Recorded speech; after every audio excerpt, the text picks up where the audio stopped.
Welcome to the Your Family Dog podcast, where we celebrate the special bond between families and their canine companions. Our goal is to help families and dogs grow up together, one episode at a time. Welcome to the Your Family Dog podcast. Today, we're joined by Dr. Matt Glassman, board-certified veterinary surgeon and one of the leading voices in emergency and advanced veterinary care. He completed his veterinary training at the University of Pennsylvania, followed by a rotating internship at Ohio State and a surgical internship at South Florida with a residency in small animal surgery at the University of Georgia, where I got to meet him, where he later served as clinical surgery instructor at UGA. He's currently the chief of surgery at Friendship Hospital for Animals in Washington, D.C., where he's helped grow one of the most advanced veterinary centers in the country. He's also the founder and CEO of ReadyRESCUE, a company focused on giving pet owners veterinary-grade tools to handle emergencies at home, starting with toxin ingestion. This is going to be a really important conversation for any dog owner, so I'm so excited that you're here. Thank you. Thanks for having me. Very excited. I haven't seen you in how long? It's been, oh my God, 16 years probably. Yeah. Right. Since I was in Athens. And I'm the only one who looks older. Lucky me. No. So talk to me about what you've been working on. So, well, after my residency and orthopedic fellowship at Georgia, I came back up to DC and started working at as a vet surgeon at my father's practice, which at the time was a general practice with emergency. And so over the next 10 years, we started adding more and more specialists, and added a third floor onto the building while we were working. Wow. It was interesting. And then we pretty much had all of the specialists except for radiation oncology. That was really the only, and behavior at that point. So, but You got behavior now? what's that? Yeah, we do. We do. Yeah. Nice. Yeah, actually, I had a rotating intern. We had a rotating internship at our hospital, and she wasn't sure what she wanted to do. And when she was on surgery with me, she was incredibly organized and a pleasure to work with. And so she stayed. I said, "How would you like to stay working with me for a couple of years?" And so she stayed for 3 years, just helped me with surgery, and then she really got into behavior. And so she decided she knew she wanted to be a specialist, I think, after working with me and kind of concentrating in one area. And so she did a behavior residency, and now she's back with us as a behavior specialist. So That's wonderful. yeah. There's not enough behavior professionals No. who bridge that gap between the veterinary world and the pet dog world. Yeah. I work really hard to try to have good connections with them and to help it feel more to the customer like everyone's on the same team, because we're all on the same team. And I think sometimes families get pinched between the trainer saying, "Hey, I need you to check out the medical," and the medical going, "Yeah, no, that's just a behavior thing." And so sometimes getting those gears aligned can be a little tricky. So I love that you've got somebody in-house who's doing it. So I know that you've worked in emergency medicine, right? And you've wrangled, I'm sure, the same way I do. Like, I get calls in the middle of the night, like, "This is what's going on. Do we go to the emergency vet or can we wait?"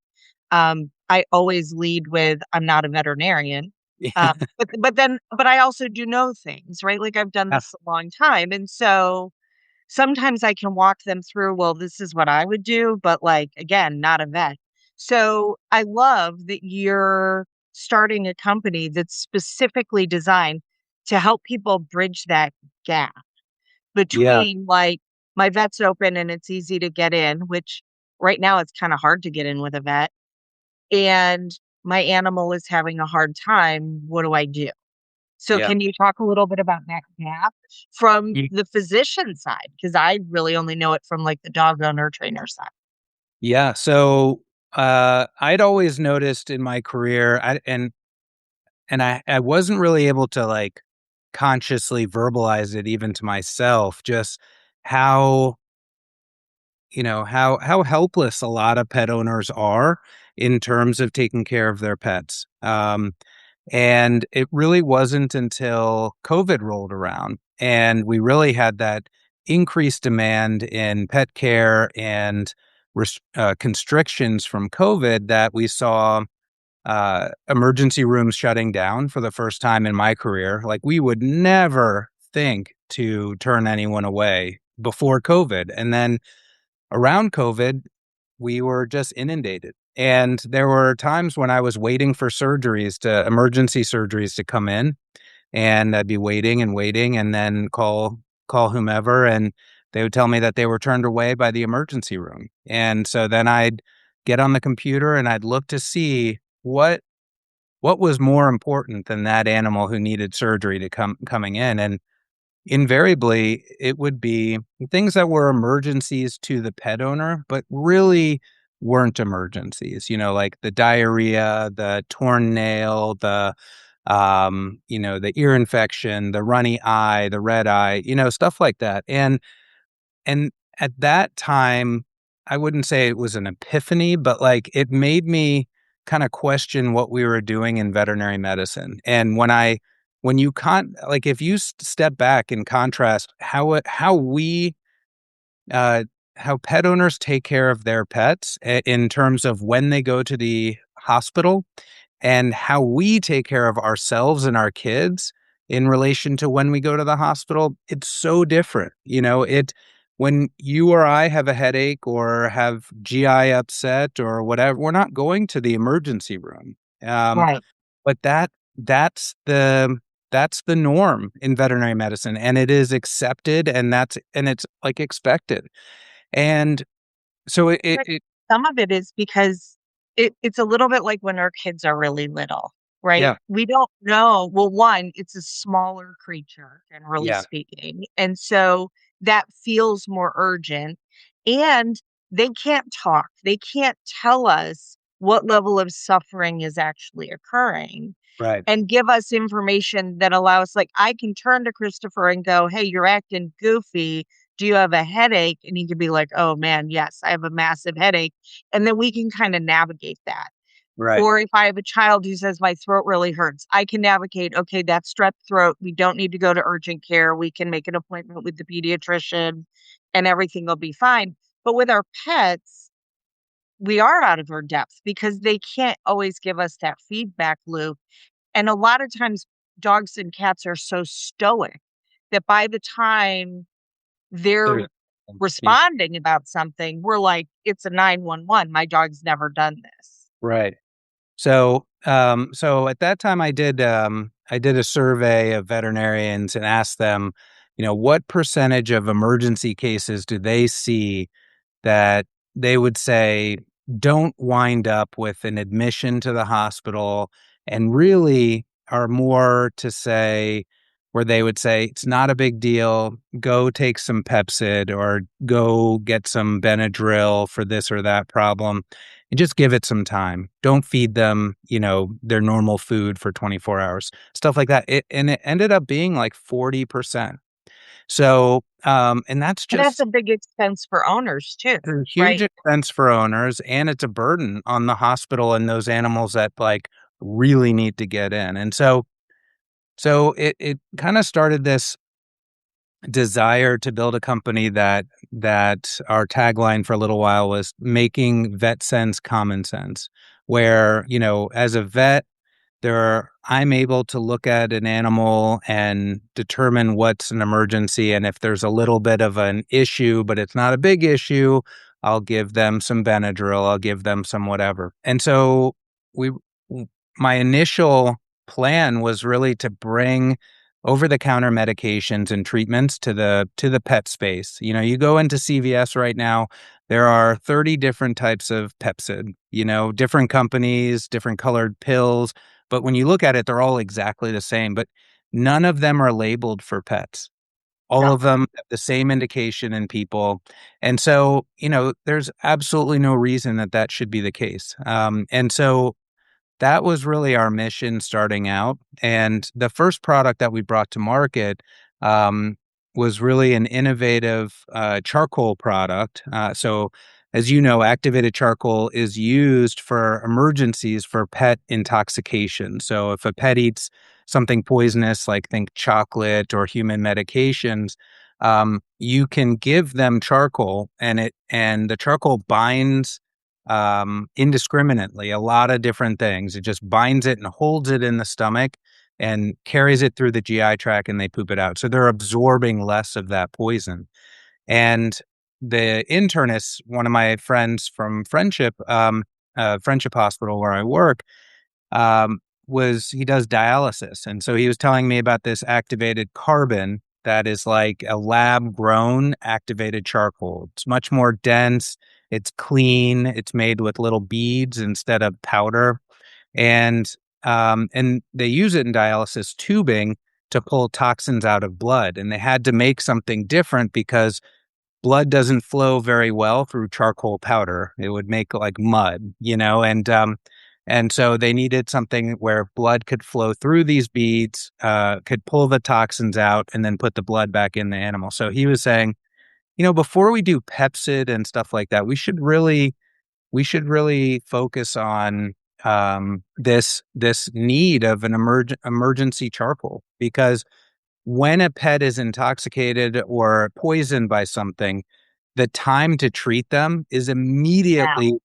immediately when you find out, and not necessarily 20 minutes or an hour and a half or 2 hours later by the time that you get to a vet, depending on where you live in the US. And so that kind of started my quest down, started me down that quest to kind of figure out, okay, how do we do this? Where do we get it manufactured? How do we show that it works and everything like that? And so that's when we came up with this. So this is activated charcoal or activated carbon, which is like a next generation activated charcoal. So you can see it's like little sand pebbles, and um, and what's great with it is, so this is right here, 48 grams of activated carbon and 48 grams of activated charcoal. So it's a lot more dense than charcoal. So for those that are listening, not watching, it's about a little less than half the volume of activated charcoal. It has no taste. If you spill it on the floor, it's not going to destroy your carpet or your floor like activated charcoal will. And because it's not that powder, it's not like a horrible saltine challenge. When you give it to an animal, you just mix it with a little bit of food and put the bowl down and let them eat it. And the other thing we wanted to do is, in a lot of activated charcoals, there's a lot of other stuff in there that can cause blood disturbances and issues, and you may not want to give it in this situation or that situation. So we left all of that out. So we wanted to make a product that someone could totally screw up or abuse, and it would not result in an animal, being in a worse situation. And so yeah, that's what we've got is ReadyRESCUE. ReadyRESCUE is just, it's a great product. A lot of hospitals have adopted it, about 2,500 hospitals right now, because it's better. Veterinary hospitals, I'm Yeah, assuming.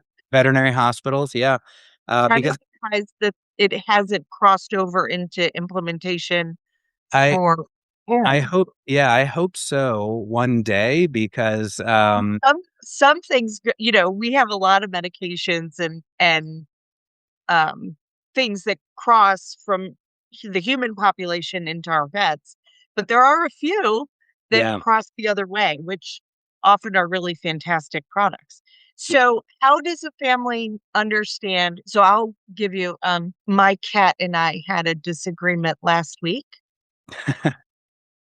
because he jumped on the counter and ate some medications for a dog that was boarding Okay. um, in pill pockets. Yeah. I knew he had done it like instantaneously. Like I went and brought the dog in from outside and the pills were missing. And I was like, the cat was the only one loose in the house. I knew I hadn't eaten a pill pocket.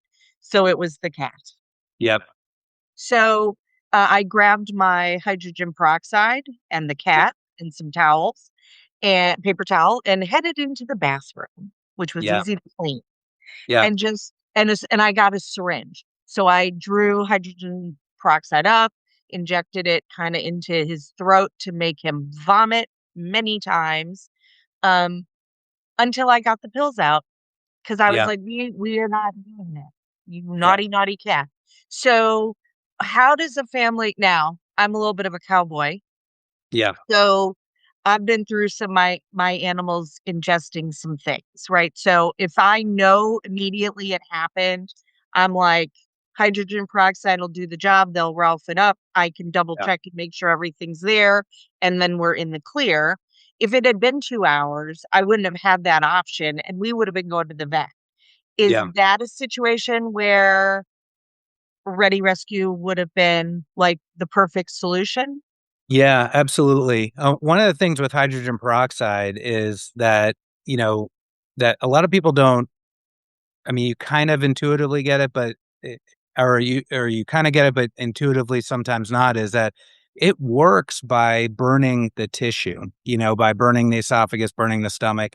And Feel that bad about that. yeah, no, historically that has been what people have done. I as a vet, I have to say I would not recommend it for cats because they're a little more sensitive in their esophagus and they can get like scar tissue strictures of their esophagus. So if Oh, anyone's yeah. listening, yeah, don't Don't do it. get some Ready Rescue if you're worried because it's Yes, safer. I will. And Well, it's for funny because your email came, or I saw your post on, I think it was on LinkedIn, like the yeah. next day, and I was like, "Well, where were you yesterday?" There, yeah, I need to get out more, but yeah, so, but and a lot of people use hydrogen peroxide for dogs, but they've done a lot of studies in veterinary medicine. Their most recent was probably 6 years ago, where they looked at hydrogen peroxide and apomorphine. Apomorphine makes them vomit. Is what we use in hospital to make them vomit. And they found that making them vomit, or I'm sorry, trying to make them vomit works about 60% of the time.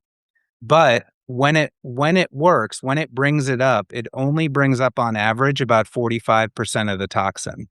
So if you've got 2 pills or 3 pills and they puke it up, you can at least quantify that and you have an idea. But otherwise, you can't. It's not a consistent means of preventing them from absorbing the toxin. And that's also been true in human medicine, where they don't recommend making people puke anymore. Um, they also, oddly, gastric lavage, where they put a tube down into the stomach and rinse it out and then suck everything out, has shown to be even less effective somehow than vomiting. So it's really odd, but it's not super effective, and that's why activated charcoal has been the gold standard for detoxification of people and animals, and for a pretty long time. But and in human medicine, I mean, I'm sorry, in veterinary medicine, because we've never had a practical charcoal product on the market. Vets have always said if you're 2 hours away or very far away, do the only thing you can do, which is give hydrogen peroxide. So Ready Rescue is great because you can give really high doses. It works like a sponge. So the bigger the sponge that you give, the better it's going to work. You can give really high doses. It's not going to cause any problems. And it's gonna get in there, and that it's also gonna move out of the stomach and get those guys that are in the intestine and bind those as well. So it's really a phenomenal product. So what you would have done is you could have taken each vial treats 30 pounds of animal. So for a Uh-huh. cat, you would pour about a half of a vial would be a pretty good dose. Would be a dose for a 15-pound animal, but for a cat, being a little bit smarter than a dog, you know that they're going to leave some in the bowl. So that would still be a reasonable dose for them within the safe limit. So you would pour half into their bowl, put a little bit of yogurt or put some canned food or whatever they like and mix it in there. It has no taste, so it takes on the taste of whatever you mix it with, and that's it. Um, and our charcoal is good for 5 years. So a lot of that other those other normal charcoal products are have about a 1 to 2 year shelf life. So, hopefully you're So buying it's it. even shelf stable longer. Yeah. And actually, I'm doing some testing now to show that it's good for 10 years because I would love for people to be comfortable buying it and knowing that they're buying it once or twice in their pet's life, if assuming they don't use it, which I Yeah, know. assuming we never need it. Right, which I know they will because I'm a pretty reasonable. My wife would disagree, but I'm a pretty good pet owner, and my dogs have gotten in. My two Cavaliers, I've got two now, have gotten into things 5 times in the last 3 years. Nothing horrible, but that a couple pills of Advil that were left out. Celebrex. Those are the human medications are by far Yeah. um, the biggest culprits. But what I would say is, I'm obviously very biased to Ready Rescue because it is better than anything out there. But what I will say to your listeners is that, you know, activated charcoal is a great product. There are other since we've launched on Amazon about a year and a half ago, we've had a lot of kind of imitators show up that have regular charcoal in syringes, and they seem like good products. However, because charcoal tastes so bad, they have to mix it with flavoring and gel to make it, easy to administer. And what that does is it takes that volume that's a little more than twice our volume to get the same weight of charcoal, and it increases it. So then you have a massive volume. And unfortunately, these companies will um, what they do is they underdose. They say, "Oh, give one syringe per 30 pounds." Well, there's one company that is probably the leader on Amazon. One syringe has 8 grams of charcoal. And our dose for a 30-pound animal is 30 grams.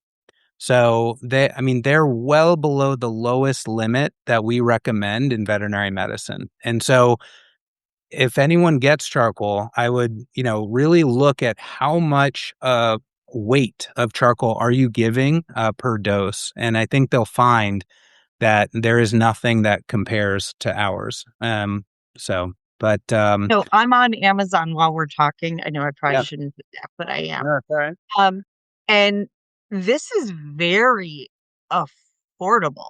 Yeah, it's priced at Just about a little bit less than $1 per pound, basically, for 5 years of protection. So you have a 30-pound dog. I would always have double the dose that you think for you'll each need. animal, just because if it's a massive intoxication, you're going to want to give them a lot. But um, but basically, it would be $30 to protect that dog for 5 years. It's really a no-brainer. It is. And it would be perfect to like just stick in your like emergency stuff above the laundry Yep. area of the house that when you need to get your hands on it, you can. So I just ordered. So there you Oh, go. Um, is this something that vets know about to yeah. share with their We customers to say like, hey, your dog who gets into everything, like we all know someone who has a dog that Yeah. has adjusted every manner of thing.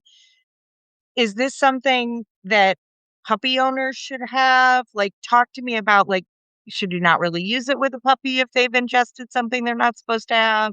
You Is there can Yeah, you can use it with anyone, any age. There's really no problem with it. A lot of veterinarians know about it um, because a lot of vets have, well, we recently had a study published by University of Georgia, my alma mater, and that looked at, you basically showed that by weight, activated carbon is the same in terms of absorption of poisons as activated charcoal. And so with that paper, we started getting a lot of phone calls from people that, wanted to try it out in hospital because it is a seventh of the volume of the charcoal that's used in hospital. So so I showed you before the 48 grams. This is 48 grams of what we would use in hospital, and this is 48 grams of the ReadyRESCUE. So, and veterinary technicians love it because when they're giving that much volume to an animal who doesn't really want to be at the hospital, they're spitting it up. It's all over them, all over the floor, and ruins their clothes. So the techs have been really thrilled about it. We just had VCA and Blue Pearl so 1,000 hospitals have switched over. They went through their medical committees and so a lot of vets know about it, but a lot of vets are still, I think, they're still a little uncomfortable with people making decisions for their pet at home. What I always say is like if there's just like Narcan and an EpiPen, if you need to use ReadyRESCUE, you're absolutely still contacting the veterinarian. You're probably still going to the vet, but you've got something on board that is working while you're panicking and trying to get wherever you need to go.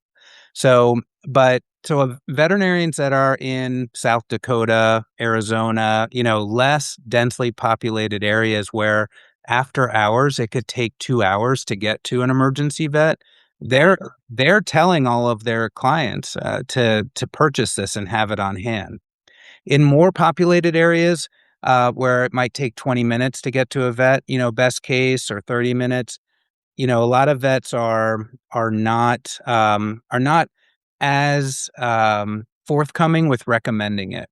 But, you know, the thing is that about 70 to 80% of the poison is absorbed in the first hour. So that 20 to 30 minutes is still pretty significant.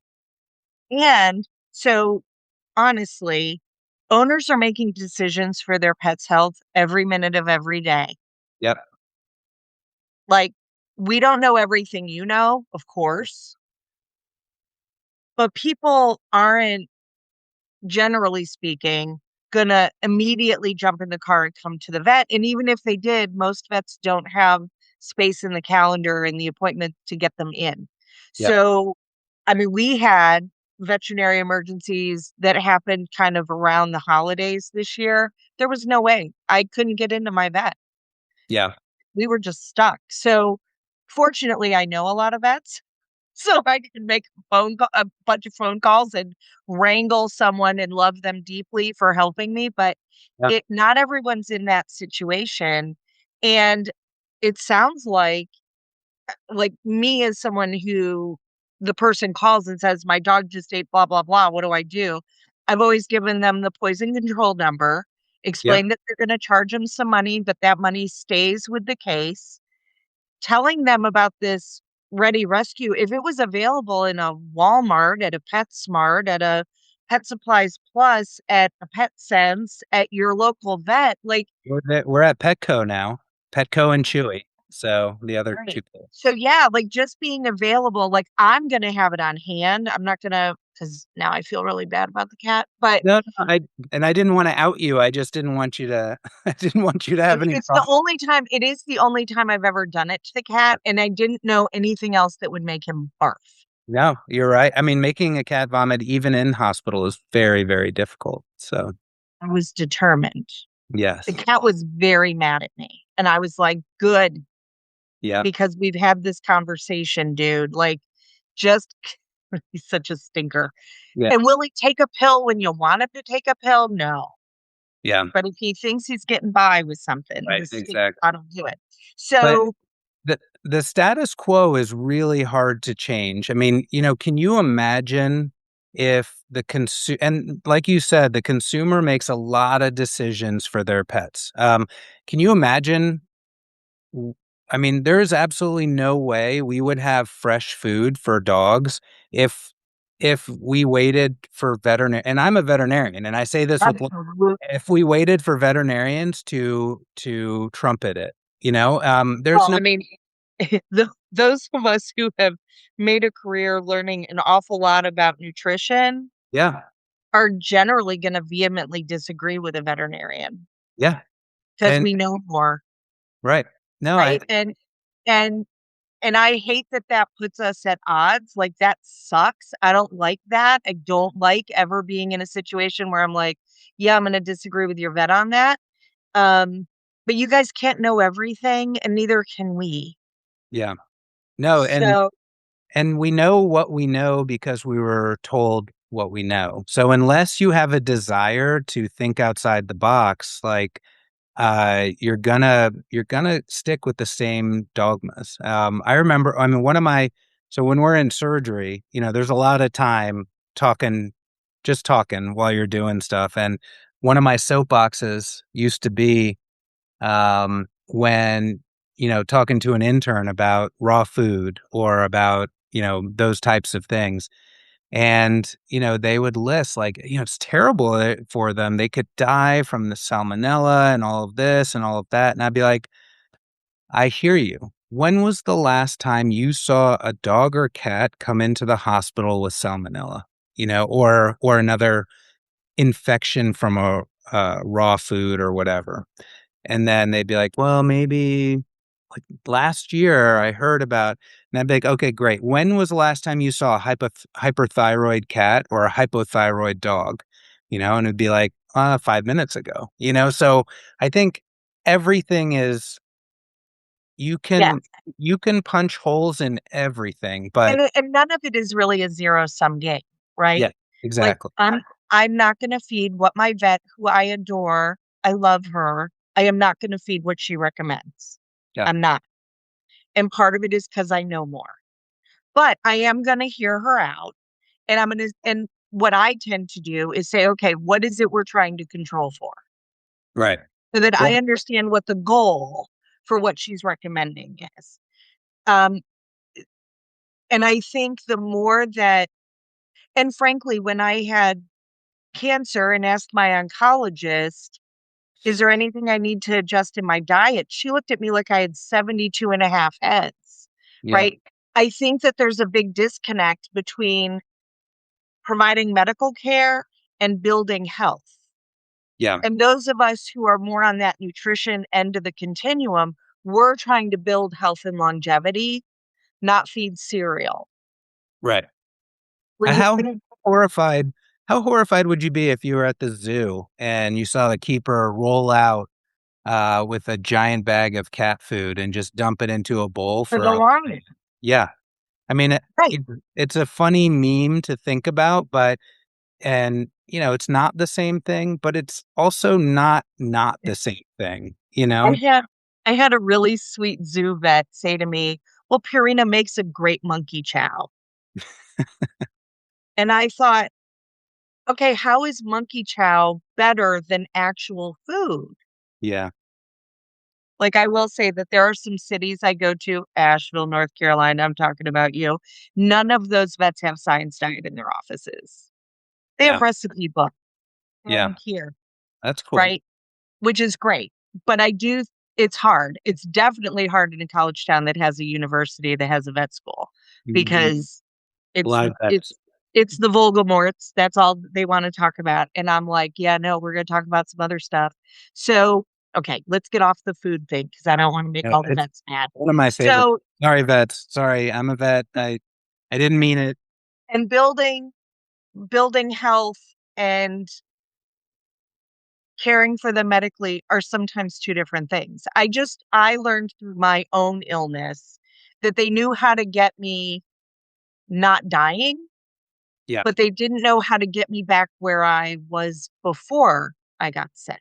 And I want to be where I was before I got sick. So it just meant I needed other idiots in my village, which was okay. All right. So what's um so you would say um well, one, we should talk to our vets about this and be like, hey, have you ever heard about this? Because it might actually help their own practice. Yeah, it's I'd love for them to talk to their vet about it. Say again? And get it for ourselves so Yeah. we have. Yes, absolutely. And, the vets, you know, I would say if your vet has any response other than sounds like a good idea, there's likely something that is lost in translation um, because there is zero reason not to be prepared. And there is no situation. I've gone through every situation. There is no situation where you could give Ready Rescue and make things worse. Now there are some other charcoals, like I was telling you, with stuff in it that could make them worse, but that's why we don't have it in there. And that's why Ready Rescue is just pure carbon, or pure activated carbon. And so there really isn't a situation in which you would say, don't give it and come to the vet. So you should always go to the vet. You should always listen to your vet, but it's possible, when you talk to them, if that they don't know about Ready Rescue yet, and you should help them So then bring your check packaging, it right? out. Yeah. Like bring all your packaging with you when you're headed to the emergency vet Yeah. or to your regular vet. So is that even in the packaging? Like use this and call your vet. Absolutely. Yeah. And our website and the packaging, as a vet, um, and that's why I wanted this business to be, I mean, run by vets and with advisors that are all vets. And, is that we all have a certain standard. We all gave up a lot to do what we do, and there isn't a product in the world that I would push, or a price that I would put on, my professional integrity, because, it'd be like, throwing away the last 40 years, 30 years. I'm not that old, 30 years. So, yeah, so there isn't a situation in which you're going to make something worse with Ready Rescue, Right. You may not save your animal's life, but you're not gonna but you're you're not going gonna take it. yeah, you're gonna make it Give you're them a make it chance. better. You're gonna give them a chance. You're gonna make the veterinarian's gonna have less to deal with when they get to the hospital, because less will have been absorbed.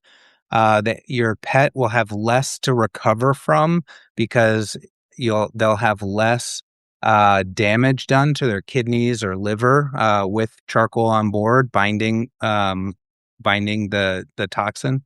So, yeah, I mean, it totally makes sense. So what's next on the horizon for Dr. Cuddles? Honestly, so I took a year off to kind of launch this, and then it turned out I really miss surgery. I miss working with the animals. I miss the people. And I found, I missed the 6 wins a day. I never really realized that I was like a dopamine junkie. But being able to do surgery or fix an animal or help someone, 5 to 10 times a day, like, really feels good. And I think that's why most vets love their job. They don't love the day to day of their job, but they love, overall they love their job. And so I missed it. So I went back, and we're still trying to get Ready Rescue off the ground and in the right direction, and everybody's home. I think about what's next after that, and I have a plan. I don't know if I have the gas in me for the to execute, Uh, but I will tell you that I will not let the idea or um the know-how die with me. Like, we will bring over the counter medications to the pet space because it doesn't It's make sense not to. important. Yeah. I mean, we do it with wormers, Yeah. right? And we have people doing workarounds all the time. Like you Yeah. can Google how much Benadryl can my dog have if he bite Sure. down A to B. So, um, So why not I, have it on the package and make sure that that Benadryl is safe? It doesn't have yeah, xylitol and all. You're not going to make yeah, the whole goal exactly. is to create products that are not going to make the situation worse. Well, I love the idea of empowering families to be able to navigate some relatively simple things. So, if as a vet, if there were some things that every family should have kind of in their doggy emergency kit, other than Ready Rescue, what else Yeah. should they? So I mean, it kind of depends a little bit on the dog and what their problems are. I think if any animal has um, you know, some specific health concern like diabetes or whatnot, um, ask your vet what to keep in there. Should you keep some Caro syrup? Should you keep some, this or that to help with them? Um, and, but I would say in general, I think that it makes sense to have some bandaging material, some quick stop if you trim nails. To have, I you have know, the same vial of Quick Stop I bought in 1988, yeah, there you and I go. don't care that it expires. I Oh, it open it still up, I works. Yeah, and then on tap, I set it down, and then I won't use it. yeah, But I will always quick a dog if I have not gotten out my quick stop. no, always. Oh, Um, and you should check out this product called Stip Stick, STYPSTIX. It's a quick stop, but it's like a chapstick. So it's not like as messy. And so I saw that at a recent conference. It was very interesting. okay. Spell that again for me. STYPSTIX. Styptic .com. Ooh. Yeah, it's kind of cool. Oh, very So, cool. I mean, and that's the type of product I love. Like I love the idea of recreating the wheel. Is making something better so that it's more usable. So, yeah, I think that I think that that sort of thing. I think your tick remover or tweezers. Magnifying glass. I we have concentrated on Ready Rescue, but we had an emergency kit for a little while, but we found that with a finite amount of funds to market, we really had to concentrate on one thing. But in our emergency kit was an ear flush, eye flush, and a wound gel. All were hypochlorous based, and hypochlorous is it's almost like a super dilute bleach. So, which sounds terrible, but it's very gentle and it just sterilizes things. So you can use it in the eye, you can use it in the ear, you can use it on wounds. And and so having stuff like that would be great because you know if you have any dog or cat long enough, they're going to get something in their eye at some point, and you think it's hard to get into a vet, try getting into an ophthalmologist, a veterinary ophthalmologist. So having some flush so you can kind of keep the eye moist and clean out whatever got in there makes a whole lot of sense. I love that you're in the process of really empowering vets and their customers, their people with pets, to have a really beautiful marriage in those. It's urgent, but it's not necessarily an emergency. So, do the um, do the poison control hotlines know about? They They do. do. They do. They don't, like I said, most charcoals have a lot of excipients, a lot of other things in them that aren't good. And so some of them get concerned about that someone giving charcoal with that. Right. So we've reached Your out. visit. Yeah, we've reached out to a few, uh, and we were, and I think that there is a lot of concern about people giving it and not contacting them or contacting their vet. But and so I think that's the biggest concern I've heard from them. But I can't imagine having a something like Narcan out there and being like, yeah, but I'm worried that if we empower Not people going to to call the save other people, that they're not going to go to the doctor. Like I don't think that that's an acceptable response. Is that people are dumb and pet owners will never be able to do this. I think when there are tools that can save a pet's life better than anything at a vet, like there's nothing that is better than ReadyRESCUE compared to treatment at a vet 3 hours later. Nothing. Um, so yeah, I mean, I think people we know as vets that people have chat gpt, they have the internet, they've got things at their fingertip, and if you don't provide them with the tools to make safe tools to help them make decisions, they're gonna make decisions on their own. And may not take like my decision a couple of weeks ago. I wasn't gonna bring it up, but no, Um, he was cuddling me earlier today. We made a he's fine. He's fine. If it was a problem, it would have been a problem earlier, so don't worry. yes. He will not, I'm sure, be dissuaded from his No, previous no. That's one thing we know is that they never learn their lesson. never. So, is this really if your pet has ingested a toxin, or like would you use this if the dog chews up their leash and ingests that? Then this isn't going to be the solution for that. Correct. Yeah, it's not going to absorb foreign material. If anyone has a treatment for that, let me know because that's a extremely common emergency for me in the middle of the night, and I would like to make that product. But Yeah, the oh, golden retrievers of the world probably keep right, you in business. not gonna absorb a tennis ball.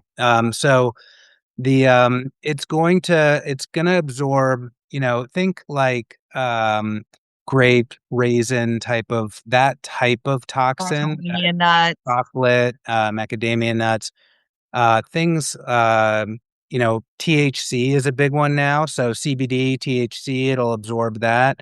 It The thing that it doesn't absorb, and again, it's not going to make the situation worse, are like alcohols because they're so rapidly absorbed, like through mucous membranes into the bloodstream, that and ethylene glycol or antifreeze, it's going to absorb so fast that nothing is going to prevent the Not going to absorption. be fast enough. Exactly. So, but if they just ate antifreeze right in front of you and you were like wanted to try it, you wouldn't be making it worse. And So, but you could give it to them while you're driving to the emergency vet. exactly, absolutely. And you know, so um, the other question we've got for your Florida followers, like, would be like cane toads, and or bufo toads, because that it won't work for that because it's not really ingested, just like alcohols. It's just they lick Mucus it and membrane. it gets absorbed in the mucous membranes. Exactly. So, those types of things. But anything that they eat goes down into the stomach and gets digested. Any drug, anything like that, it will absorb. So Excellent. Well, I love that I saw your post on LinkedIn. I Congratulations on an amazing product. thank you. And I will be sure to share it far and wide. Like I said, I've already ordered it for my little emergency container above the washer so that we have something better than what I've used in the past. And I'm trying to think, have our dogs ever ingested? No, it's always been the cat. Really, that's Yeah. fun because usually the cats are. Cats definitely get into things. They get into plants and, lilies, all of that. But So we um, don't have lilies because I know that's pretty much good. all Yeah. lilies are toxic. Uh, but yeah, our dogs don't generally steal things off the counter. It's the cat. Yeah. He Yep. uses up his life. And with the cat, like, that you could get, we have the single vial I was showing you, and then the 3 vial. If I, you had, I ordered the 3 pack. yeah, if you have two We or have three, dogs. We have dogs that are 2 of our dogs are like 40 pounds and the other one's like 60. So a 3 pack will be just fine. Then I'll know for the next 5, maybe 10 years, we're good. yeah. So yeah, we're on Amazon, Chewy, PetCo, and a bunch of smaller independent retailers. And yeah, if you're a retailer out there that wants to make sure that your customers' pets are protected, definitely reach out. So I'll be sure to pass it along to the store owner yeah, that'd be great. that you're familiar with. Yes. So thank you so much for spending your time with us. And while I love that you're back in surgery, I really hope that you will get the gas, as you said it, to tackle this other project. I think it's really important. Um, I see as so calling me is not as scary as calling the vet. Yeah. And I get a ton of people who ask me questions like, well, can my dog get, and I'm like, yeah, that's out of, like, that is not what I do. Right. I really wish there was, even if there was just a reputable formulary somewhere that somebody Yeah. could go, okay, here are the things that you absolutely can use and what you can use it for and the dosing and it's safe for like when your dog gets kennel cough, Sure. Yeah. right? Like, isn't it? It's one of the Robitussin, I think, is what the last time I had a dog with kennel cough, the Yeah. vet was That's like, "Just go get this. You'll be fine." on Like, our you're fine, list. right? Yeah. So just knowing what on a list is safe Yep. and not something that was, somebody just made up on or that ChatGPT made up, um, is important because having a reputable source to find out is a big deal. Yeah. Like, Absolutely. what eye drops can I use on my dog if my dog's eye's a little goopy from the pollen? Yep. So, I would personally love to see something like that out in the market. I think it would be important for families, and it might help vets navigate some of the stuff, um, more easily because they're not having "Oh, here's a what is an inconvenient problem, but not an emergency, trying to get in." They could say, "Well, here, you can do this." Yep. Absolutely. And the vet knowing that there's a company or a group of products that have been vetted, are appropriately labeled, and because vets just don't want you to make it worse by accident, which makes sense. Which no family wants to either. Like, everybody's on the same team on this. And by the way, no family wants to spend $1,000 with the emergency room for no good reason or to Absolutely. be up in the middle of the night because their cat decided to be a lunatic. Yeah. So I think knowing, okay, my cat ate tinsel. Now what? Is that an emergency vet visit? Or is that like, oh, blah, blah, blah, you can do XYZ that's been vetted by a vet? Like, Yeah. here, you can do this and induce vomiting. If all the tinsel comes out, you're good. If it doesn't, it's an emergency vet thing. So I think giving people tools to navigate, kind of like we do telehealth with humans, Yeah. is is a big deal because you're right. You're talking to you is going to be way better than my Google search. Yeah. So I think finding a way because people are pretty rugged individualists, and the world is at our fingertips on our phone, that bridging that gap is going to be a big piece moving forward because I mean, I don't know about you now, unless I see it in person, I can't believe anything. Oh yeah. And I think that's where a lot of that skepticism comes from, because we hear and see a lot of those types of things where you're like, yeah, that's not going to work, or that's not going to be good. So, So if your dog gets into Ready Rescue and ingests it on their own, it's not going to hurt anything. nope, no, you don't have to They give. also really don't have any good reason to just randomly eat it.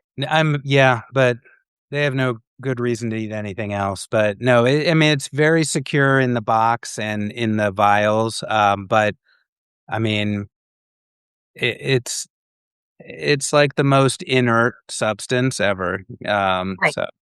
So even if it gets ingested, it's going to go right through. It's not going to hurt anything. Absolutely. And it will, when I say it goes right through, it goes right through. Like they will have bedazzled poops later. So, and that's normal. The beads don't dissolve in water, it just goes right through. So, So I'll tell you a funny dog trainer story. So this was equal parts disgusting and awesome at exactly the same time. And sadly, the phone I had it on, I didn't back up and I lost the photo. But one day I was sitting at a restaurant and a client did what clients do, where they zip me this photo through text while I'm sitting, eating dinner. And their dog had gotten into a giant box of glitter crayons oh yeah. and had eaten them like it was the best thing ever, and Yeah. then had pooped it out. And it was equal parts hysterical and awesome and gross at the same time. But it was like unicorn poop. Like it was fantastic. And I was like, this is hysterical and I love it, but it's also disgusting. And only a vet or someone else with dark humor would find it hysterical. Exactly. Yep. No, I've got a lot of poop pictures on my phone Well, from all the poop fix. owners I and I get yeah, lots of poop photos and video.